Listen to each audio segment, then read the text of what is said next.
Hi everybody, my name is Angie Hotz and I'm a birth doula and a childbirth educator. I'm going to do a placenta tour for you.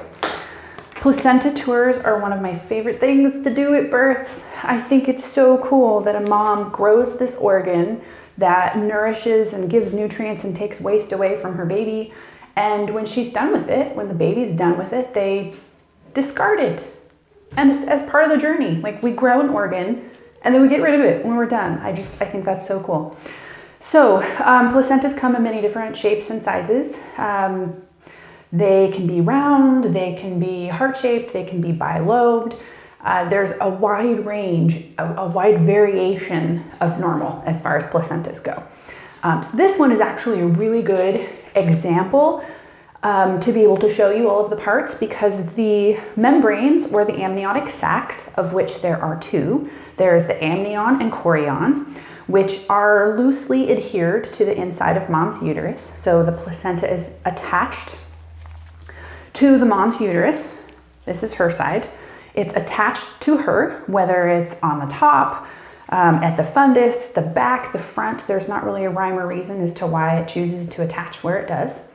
But like I was just saying, this is a really good example of the amniotic sac because it is stayed together so well. Sometimes, they'll tear after the baby comes out, and you just won't really get this fantastic kind of example as to like where the baby was in there. So baby was all tucked up on the inside. The umbilical cord's in there with the baby. The baby side is shiny and smooth and not loby like the mom's side. But this one's really good to be able to see how these amniotic sacs surrounded baby and were filled with amniotic fluid. So the amnion and the chorion are the two amniotic sacs. The chorion is the one that faces the mother, and the amnion is the one that faces the inside, or the one that touches the amniotic fluid.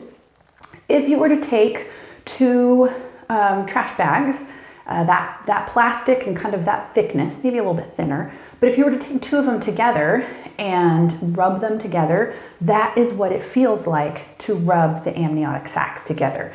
There's nothing in between them, but you can kind of feel them slide back and forth. And so if you're curious, that's a really good way to do that. Let's see. So baby was inside there. This is the mom's part again. So as you can kind of see, this placenta is a little bit heart-shaped, just a little bit. There's a bit of a divot here in the way that it's shaped. This is the size of the wound that is on the inside of the placenta, and it's a really great visual representation. If you had a wound this size on your neck or your thigh or your stomach or somewhere visible that wasn't on the inside, we would bring people casseroles and tell them to go to bed until this thing heals and this wound heals. So your body went through this massive amount of work, you grew a baby, you birthed a baby, and now you need to rest from that because you do have a wound like this on the inside. Now, granted, your uterus is going to contract. That's what we want to happen. We want your uterus to go back down to about the grapefruit size, maybe a little bit smaller, depending on your size. And so this wound size is going to shrink relative to that size of the uterus. But for a little bit, this is the size of the wound. This is where you were connected. This placenta was connected to you, and then baby through the umbilical cord was connected. So this is the umbilical cord. It's on the inside. There are two arteries and a vein, and I will pause in a little bit and bring the camera closer so you can get a better visual of these things. But you can see the two arteries and the vein. It kind of looks like a smiley face. The two arteries are the eyes and the vein is the smiley face. This is actually really good representation. I'm so glad that I decided to do a video with this placenta because it's so clear in all of the things that we're looking for. Sometimes there's only one artery and one vein. It doesn't mean that there are problems. It can indicate problems, but not necessarily. Like babies can still be fine like that.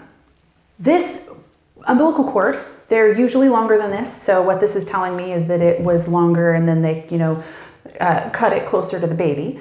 Umbilical cords are about 22 inches long.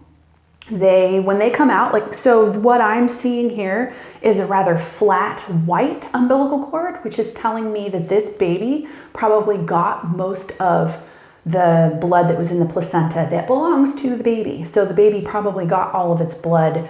It's about a third of the baby's blood volume is in the placenta. And if you wait to clamp and cut the cord, that blood will transfer from the placenta to the baby. And when that happens, you can see some indications like a cord that is not fat and purple and full of blood. This one's pretty flat and white, and you can tell that it got a good transfer.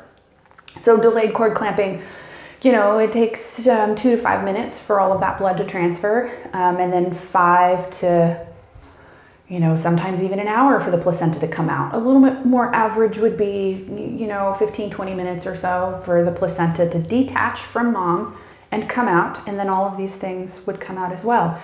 You could leave the cord attached and not clamp and cut it until the placenta came out. That would be totally fine too. I did that with 2 of my babies, the last 2. I don't think with my third, but I don't really remember anymore if I did that or not, but definitely with the second 2.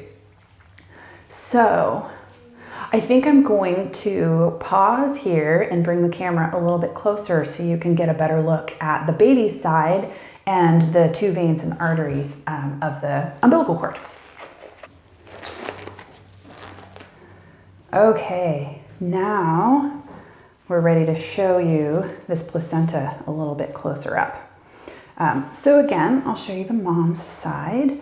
It's a little meatier, lobier. You can see where that was attached to her. When they look at the placenta, they look to make sure all of the pieces are there and that places come back together. Like I can see that that fits together nicely there. And they look and examine it to make sure there are no retained pieces.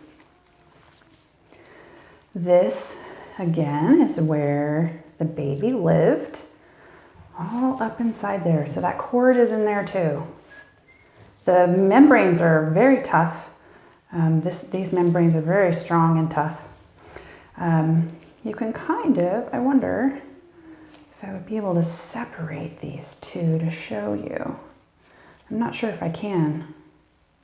Okay, so if we turn this inside out, this is the baby's side. And you can see if you lay it out that it looks like a tree. It is often referred to as the tree of life in many different cultures. Many different cultures, that's the tree of life. And you can see all of these wonderful veins and arteries here. So hopefully, if I can get that cleaned off a little bit, I'm not sure if you'll be able to see it or not. I hope so. It kind of looks like a face. There's an artery, and a vein right here. So for the, oh, that you can kind of see it a little bit there. Hopefully you can see that. The umbilical cord is pretty simple. It has those 2 arteries and a vein, and then it's filled with Wharton's jelly.